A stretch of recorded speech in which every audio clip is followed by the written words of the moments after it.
말씀 함께 들어가겠습니다. 헤롯 안티파스, 헤롯 왕의 반윤리적인 행태를 지적하다가 세례 요한이 감옥에 갇혔습니다. 감옥에 갇힌 그 요한이 제자들을 예수님께 보내서 물어보았습니다. 선생님, 우리가 기다리고 고대했던 메시아 그리스도가 당신입니까? 아니면 우리 다른 사람을 또 기다려야 됩니까? 세례 요한이 보기에 아마 예수님의 행적이 자기가 기대했던 그런 메시아와는 좀 달랐던 것 같아요. 이를테면 왕에 대해서 막 질책을 하고 이렇게 나서는 요한 자신과 다르게 예수님께서는 물러가셨잖아요. 그래서 이런 질문을 했는데 예수님께서 자신의 사역에 나타나는 여러 가지 일들을 이렇게 가서 요한에게 전하라. 그러면서 제자들에게 말합니다. 오늘 우리가 암송구절로 했던 그거죠. 맹인이 보고, 그죠? 못 걷는 자가 걷고, 나병 환자가 깨끗함을 입으며, 죽은 자가 살아나고, 가난한 자에게 복음이 전파된다. 이거를 전하라. 이거는 구약 성경 특별히 이사야에서 앞으로 오실 메시아에 대해서 여러 가지로 묘사해 놓은 그 내용들입니다. 바로 내가 메시아다라는 것을 요한에게 그런 식으로 전달을 했습니다. 그러면서 누구든지 예수님 자신을 인해서 실족하지 않으면 상을 받을 것이다. 예수님의 행동에 대해서, 예수님의 행적에 대해서 자기 나름대로의 기준을 가지고 예수님을 판단하고 실망하고 이렇게 하면 그 상을 놓치게 되는 겁니다. 성경에 기록된 메시아 그대로 예수님을 그대로 바라보고 그렇게 믿을 때에 그 상을 반드시 받게 된다. 그런 내용이었습니다. 이제 예수님의 그 정체, 아이덴티티에 대해서 질문하러 왔던 요한의 제자들이 다 떠나갔습니다. 그러고 난 뒤에 남아있는 무리들, 예수님의 제자들, 그리고 예수님께 말씀 들으러 또는 병고침을 받으러 많이 모인 그 무리들에게 예수님이 하시는 말씀이 오늘 우리 함께 봉독한 본문입니다.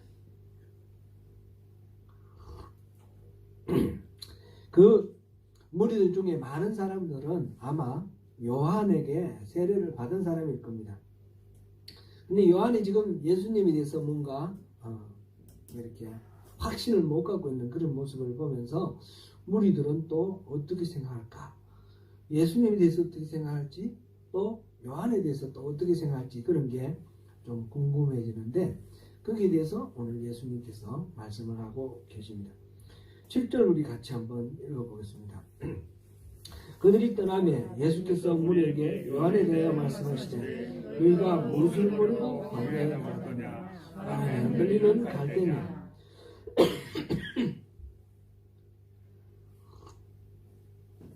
그들이 광야에서 회개의 복음을 외치는 요한사도를 세례 요한을 만나러 나갈 때 그때 마음속에 어떤 동기를 갖고 나갔느냐 그걸 물어보는 겁니다. 흔들리는 갈대 보러 가냐? 그렇게 질문합니다. 이 질문은 제가 이제 이 설교를 준비하기 위해서 여러 자료를 봤는데 좀 상당히 오늘 본문 전체가 상당히 어렵습니다.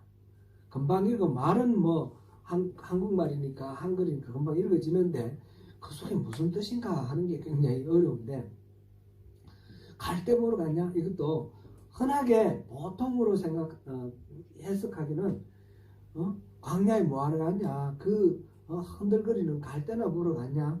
자연 풍경 구경하러 갔냐? 이렇게 이해하기도 하고 또는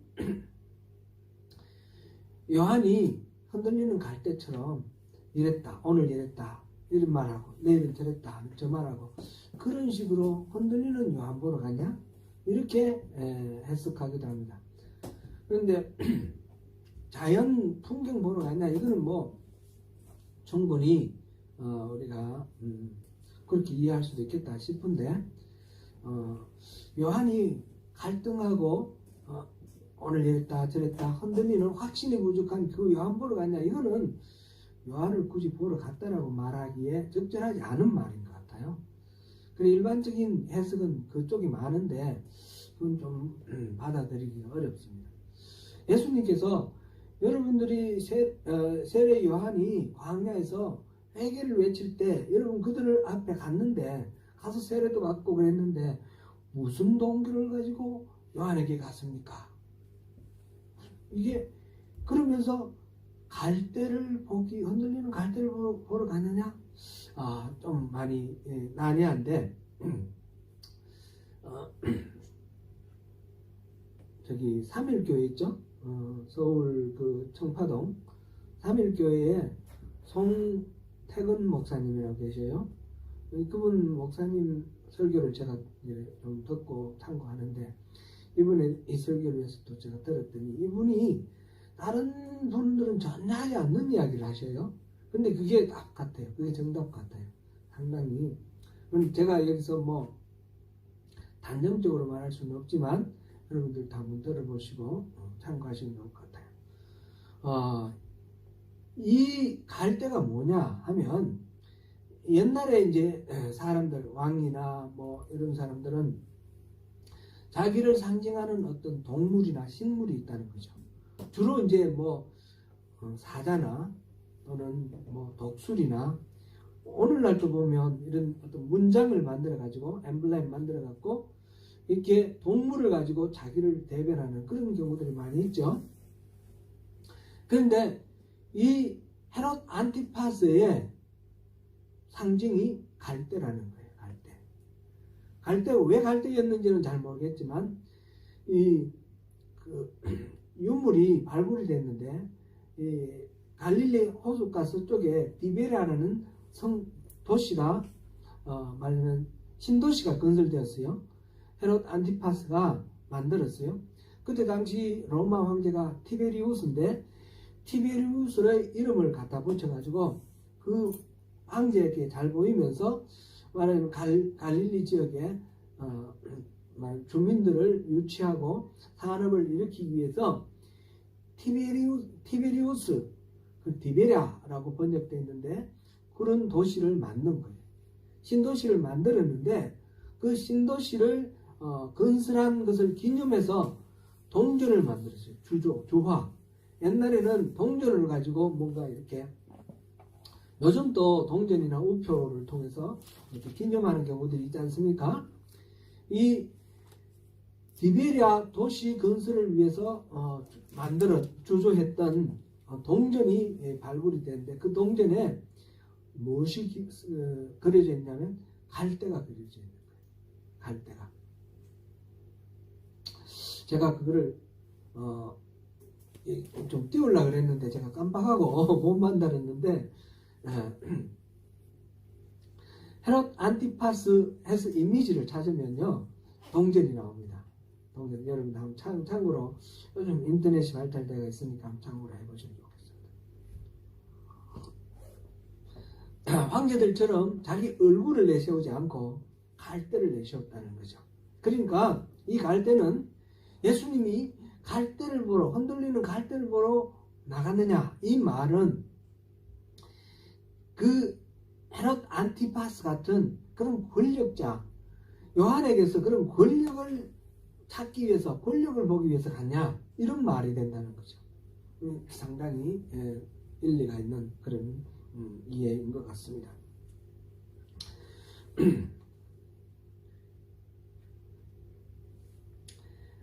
그리고 이어서 8절입니다. 8절 같이 읽어보겠습니다. 그러면 너희가 무엇을 모르고 나갔더냐? 부드러운 옷 입은 사람이냐? 부드러운 옷을 입은 사람은 왕국에 있느니라. 갈대 보러 갔느냐? 그건 아닐 거 아니냐. 그 갈대 보러 간 건 아니지 않냐. 안티파스 같은, 헤롯 안티파스 같은 권력자 만나려고 굳이 광야로 갔나? 그건 아니지 않냐. 그러면 뭐하러 갔냐? 부드러운 옷 입은 귀부인들, 사람들 만나러 갔냐? 그런 사람들은 왕궁에 있지 않냐 이런 이야기입니다. 그죠? 부드러운 옷은 우리 성막 지을 때 보면 여러 가지 직조 기술들이 발달되어 있는 걸 봅니다. 그죠? 이집트에서부터 시작해서 메소포타미아 이런 직조 기술이 많이 발달되었어요. 세례 요한은 낙타 털로 가지고 만든 옷을 입었습니다. 털로 입었고요. 가죽 옷을 입은 거죠. 가죽 옷을. 그 다음에 양 가죽으로 입은 뭐 그런 옷도 있을 테고, 그리고 그 털로 가지고 직조한 모직 그런 제품 이런 옷들 감들도 많이 있었을 것입니다. 그러나 대체로 직조 기술이 발달하지 않았으니까 아주 거친 옷 아니었겠습니까? 뭐 우리 보면 조선시대 이후에 제가 어릴 때만 해도 삼배를 삼동사를 지어가지고 그 삼껍질 벗겨서 삼배를 집에서 짰어요. 우리 어머니가 짜서 삼배옷 입은데, 삼배 같은 건 굉장히 거친 옷이죠. 거친 섬유죠. 근데 비단 같은 거는 굉장히 올이 가늘고 입으면 부드럽고 그런 거죠. 지금 여기서 말하는 부드러운 옷 입은 사람, 이 말은 비단같이 그런 아주 품질 좋고 귀하고 비싸고 그런 옷 입은 귀인들, 그런 것을 말합니다. 이때 예수님 당시에도 중국에서 비단이 수입이 됐습니다. 나중에 당나라 때 많이 이제 수입돼서 그 비단길이라는 그런 무역로가 개척됐지만, 한나라 때에도 이 로마 제국 시대에 카이사 때, 그럴 때 보면 한나라의 종이와 비단이 수입이 되었고, 그거를 만드는 제조 기술을 알려달라고 막 애를 쓰는, 근데 한나라에서 안 가르쳐줘요. 그런 것들이 역사적 기록에 남아 있습니다. 보면 이런 것들이 수입됐으니까 굉장히 고가의 옷이겠습니다. 말하자면 이 부드러운 옷을 입은 사람이라는 것은 부귀 영화를 상징합니다. 그 광야에 나가지고 그 요한을 만나러 갈 때 그렇게 부귀 영화를 누리는 그런 귀인들 만나러 갔냐? 그건 아닐 거 아니냐? 그런 이야기를 지금 하고 있습니다. 그 다음에 세 번째로 이제 있는 이야기. 9절 같이 읽어봅니다. 그러면 너희가 어찌하여 나갔더냐? 선지자를 보기 위하였느냐? 옳다. 내가 너희에게 이르노니 선지자보다 더 나은 자냐. 그런 권력자를 만나기 위해서 간 것도 아니고, 부귀 영화를 누리는 귀인들을 만나러 간 것도 아니고, 여러분들은 선지자로 만나러 간 것 아니냐? 바로 세례 요한이 선지자라고 생각하고 간 것 아니냐? 바로 옳다. 근데 그 세례 요한은 선지자보다도 더 위대한 사람이다. 지금 그렇게 이야기를 하고 있습니다. 이 본문은 우리가 원래 의미는 그렇게 이해를 하면서, 우리가 예수를 만날 때, 우리가 예배할 때 어떤 마음으로 나가느냐, 여기에 적용시켜 보면 좋을 것 같아요. 우리가 예수를 만날 때 예수님은 하나님의 아들이시고 구원자시고 우리의 주인이다. 우리 정말 우리 인생을 영원한 생명으로 인도할 그런 귀하신 구세주로 우리 예수를 만나는 건데, 예수 만나러 오면서 여러분들 그냥 좀 잘 먹고 잘 사는 거, 이 땅에 잠깐 찰나에 불과한 길어야 100년, 이 인생 이거 좀 편하고 배부르게 잘 먹고 잘 사는 그걸 위해서 예수 믿으려고 그러냐? 이렇게 우리가 질문해 볼 수도 있는 거예요. 그렇지 않을 것 아니냐? 아니면 권력, 예수 잘 믿어가 권력 누리려고? 그런 것도 아니지 않느냐? 이런 질문. 그러면 뭡니까? 예수 믿는 이유는 정말 하나님을 알고 영원한 생명을 누리는 그 값진 보배로운 그 일을 위해서 우리가 예수님을 만나고 우리 예수를 믿는 겁니다. 본래의 목적을 상실하지 말라는 거죠. 제가 청년 때 이 본문을 읽었는데 굉장히 마음에 와닿더라고요. 왜 그러냐면, 제가 예배 시간에 앉아가지고 앞에 사람이 어떤 집사님 이 핀을 꽂았는데 핀이 이렇게 뭐가 이상하게 약간 이렇게 잘 고장난 것 같아요. 고장난 핀을 꽂은 것 같아요. 보다가 설교 하나도 못 들은 거예요. 그런 사건을 이렇게 겪으면서 세례 요한을 만나러 광야에 나갔는데 흔들리는 갈대 보러 갔냐? 굳이 권력자 이 헤롯 안티파스를 연상하지 않더라도 세례 요한을 만나러 가가지고 따스한 햇빛이라든지 산들거리는 바람이라든지 풀잎바람이라든지 그런 데 마음 뺏겨가지고 이 세례 요한을 못 만날 수도 있는 거죠.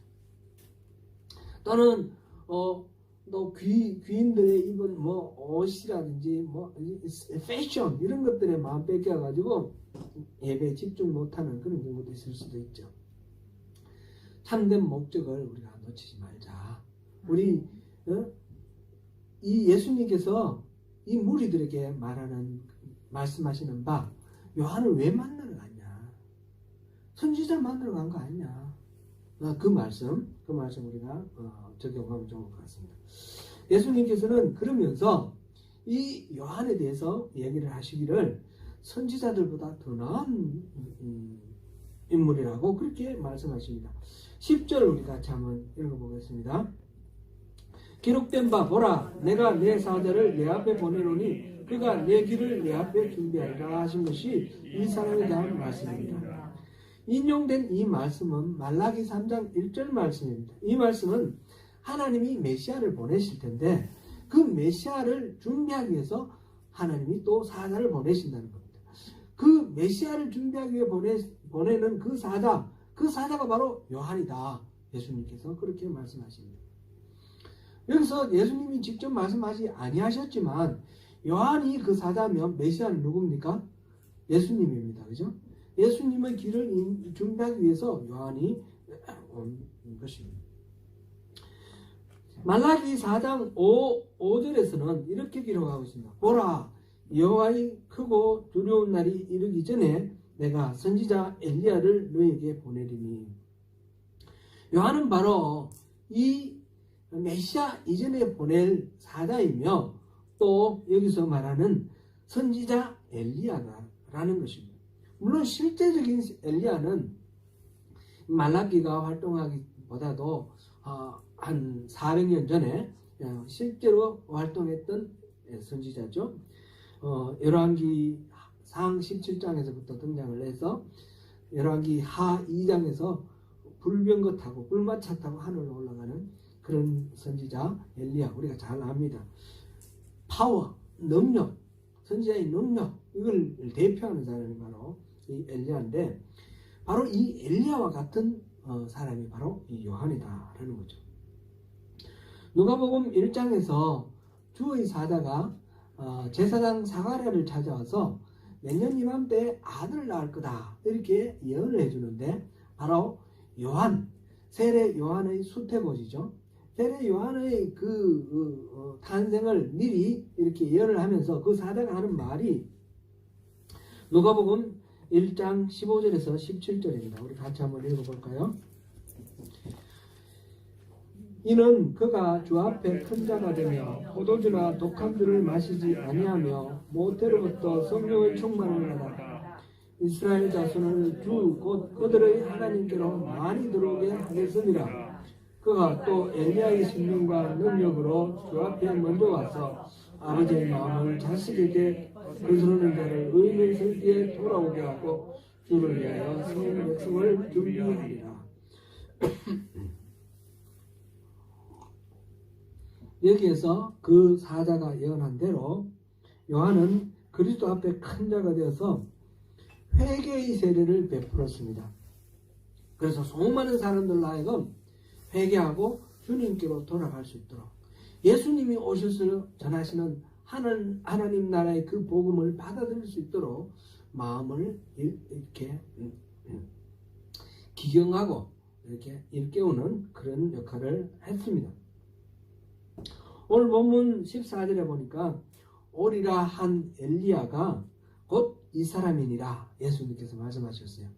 그 엘리야와 이제 요한을 일치시킵니다. 그러므로 요한은 이만저만한 사람이 아닙니다. 대단한 사람입니다. 그래서 예수님께서는 그를 평해서 11절에서 이렇게 말씀하십니다. 같이 읽습니다. 내가 진실로 너에게 말하노니 여자가 낳은 자 중에 세례 요한보다 큰 이가 일어남이 없도다. 그러나 천국에서는 극히 작은 자라도 그보다 크니라. 여자가 낳은 자는 무엇을 이야기합니까? 인류 전체를 말합니다. 여자가 낳은 자 중에 이보다 큰 사람이 없다. 이 말은 무슨 말이에요? 이 요한이 모든 인류 가운데 가장 큰 사람입니다. 가장 크게 일으킴을 받은 사람입니다. 그런 이야기입니다. 예수님은 자신에게 제자를 보내서 그리스도가 맞느냐라고 물었을 때 이 요한에 대해서 실망할 수도 있었을 것입니다. 인간적으로는 감옥에 갇혀서 이 예수님의 행적을 자기의 기준으로 봤을 때 만족하지 못해서 좀 실망하고 이럴 수는 있겠다 싶지만, 그러나 이 요한은 예수님의 그 그리스도의 사역을 미리 평탄하게 하는, 길을 닦는 그런 사람이, 엘리야로 온 사람인데 예수님에 대해서 확신이 없어서 지금 이런 질문을 한다는 것은 좀 문제가 있는 거죠. 하나님이 사람으로 보냄 받았는데 하나님과 긴밀하게 교제를 하고 있다면 예수님에 대해서 흔들릴 이유가 없을 것입니다. 그만큼 지금 말하자면 요한의 어떤 믿음에 문제가 조금 발생한 그런 상황입니다. 비극적인, 감옥에 갇히고 핍박당하고 이런 상황에 놓이게 되니까 더욱 하나님께 의지해야 되는데 그러지 못하고 이렇게 어려움을 겪게 되는 이런 사례들 우리도 흔히 그렇게 겪습니다. 그죠? 우리가 믿음 좋고 할렐루야 하나님이 언제나 우리의 주님입니다. 주인입니다. 그렇게 고백하다가 우리 삶에 어려움이 오고 고난이 닥치면 이 믿음의 회의가 오는 거예요. 과연 하나님 살아계신가? 하나님 나를 잊어버리셨는가? 하나님 능력이 없으신가? 사실상 그럴 때 더 하나님을 의지하고 확신을 가지고 살아야 되는 그게 믿음의 본질인데, 근데 그런 위기 속에 오히려 믿음을 잃어버려요. 제가 예전에 초신자 때 이렇게 생각해 보니까 제가 그 IMF 사태를 맞았을 때 제가 이제 신앙생활 한 10년 정도 되고 석장할 때인가 그랬을 겁니다. 그랬는데 사업하시던 분들이 교회를 떠나는 사람들이 많은 거예요. IMF로 인해서 망했어요. 망하고 그러면 더더욱 하나님께 기도해야 되잖아요. 그런데 교회를 안 나와요. 그래서 어떤 분을 찾아가서 여쭤봤어요. 저는 좀 사실은 너무 제가 공감 능력이 부족한 거죠. 저는 직장 생활에서 월급 받으니까 이 IMF 때 월급 받는 사람은 괜찮았어요. 그죠? 안전했잖아요. 그리고 사업하다가 망한 사람이 이럴 때일수록 더 기도해야 되지 않습니까?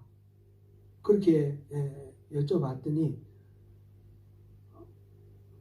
이 교회 가서 예수 잘 믿어가지고 하나님이 스포트 해주고 이렇게 잘 떼야지 교회 가지, 이렇게 망하고 어려운 상황에서 이 교회에 나가는 것 자체가 사람들 사이에 참 체면도 깎이고 믿는 게 뭔가 싶은 그런 회의도 오고 그러면서 교회 못 가겠다고 그러더라고요.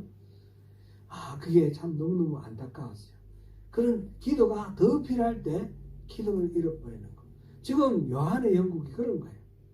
그 정확하게 그 똑같다고 말은 못하겠지만 짐작컨대 하나님이 스포트를 해주셔야 되는데 하나님이 주신 말씀 감동대로 그 왕을 막 질책을 하고 그렇게 하면 안 된다 그러고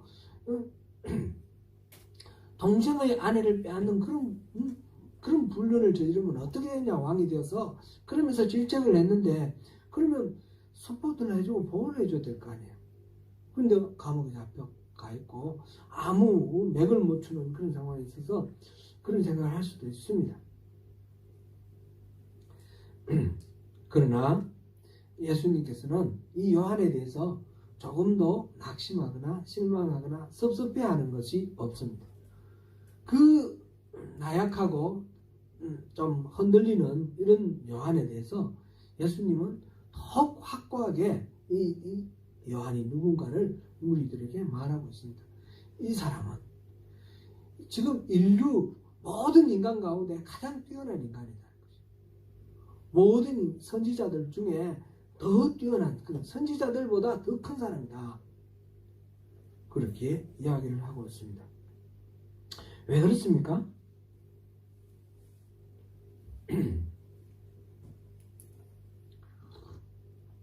예수님께서 요한을 이렇게 크게 평가하시는 그 이유는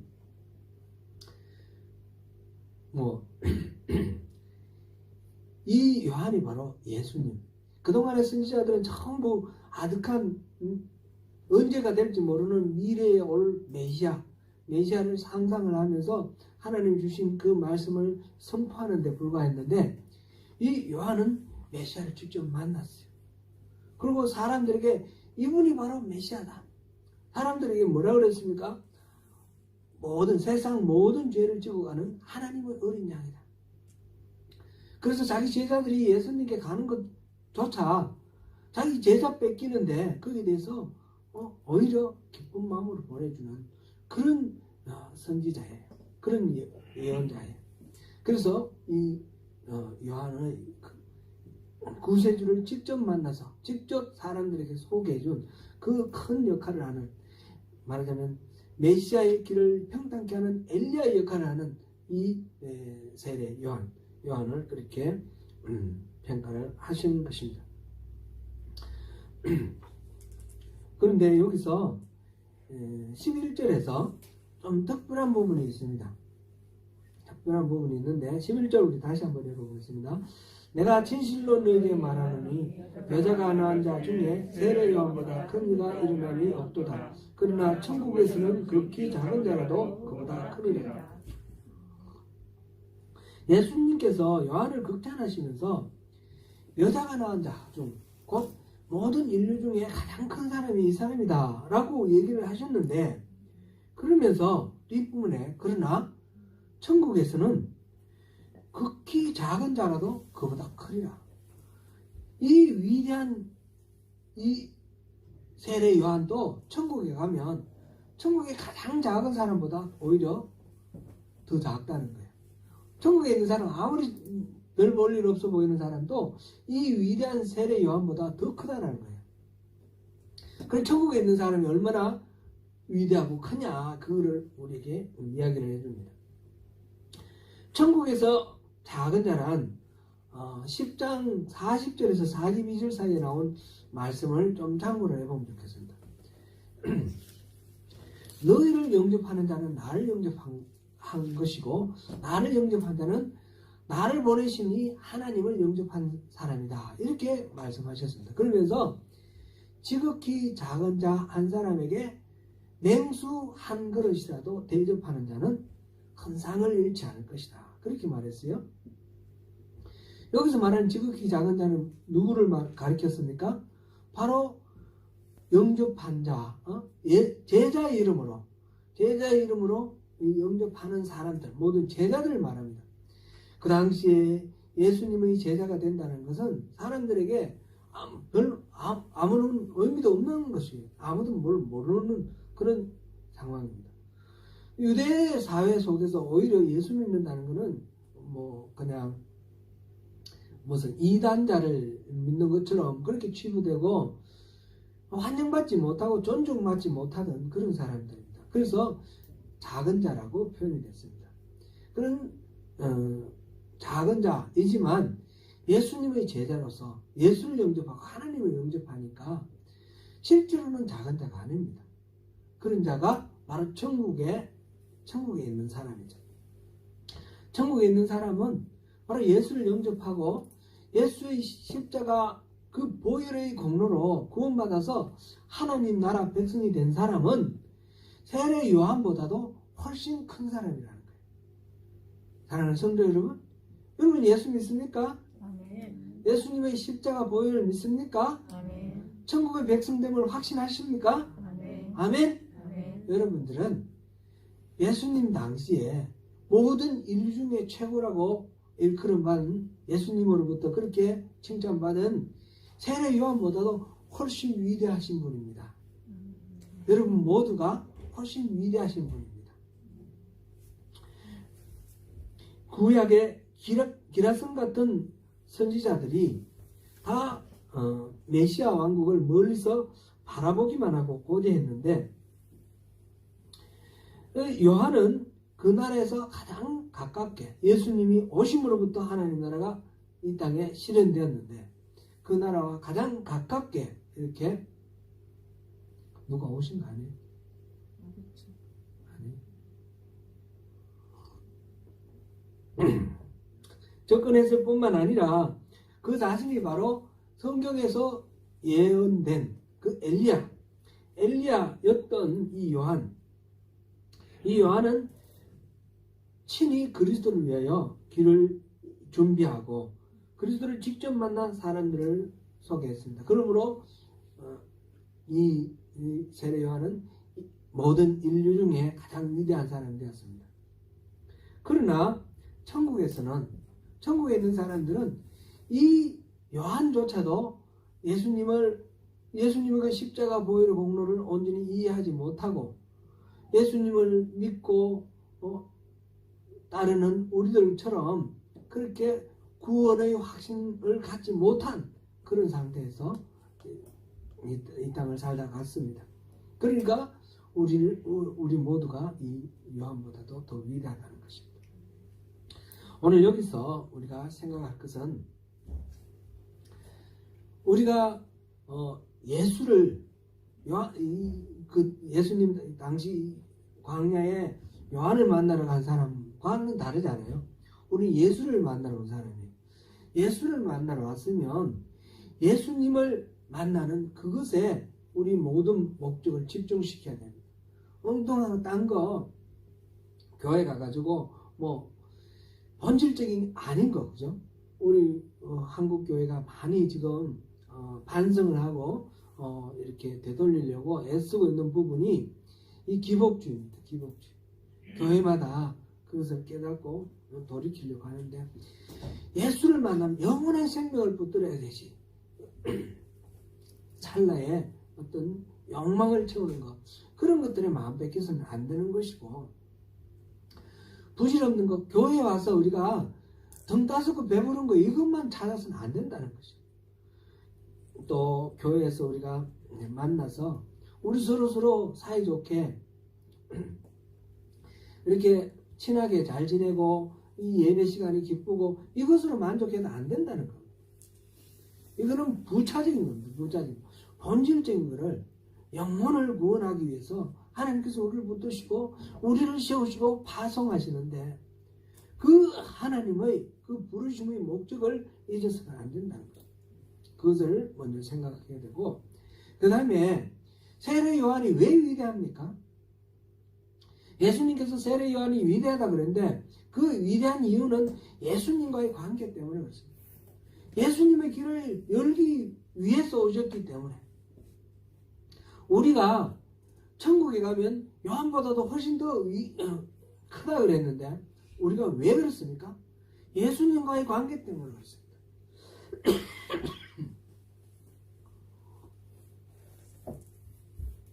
이걸 놓쳐버리면 아무것도 아닙니다.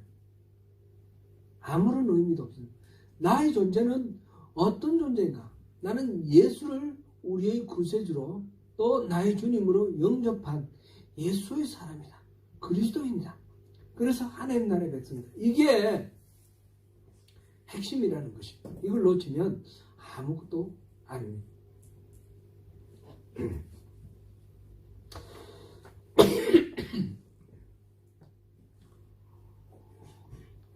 오늘 여기서 마쳐야겠습니다. 뒷부분이 조금 더 복잡하고 어려운 부분이 있어서 길어질 것 같고 오늘 여기서 마치도록 하겠습니다.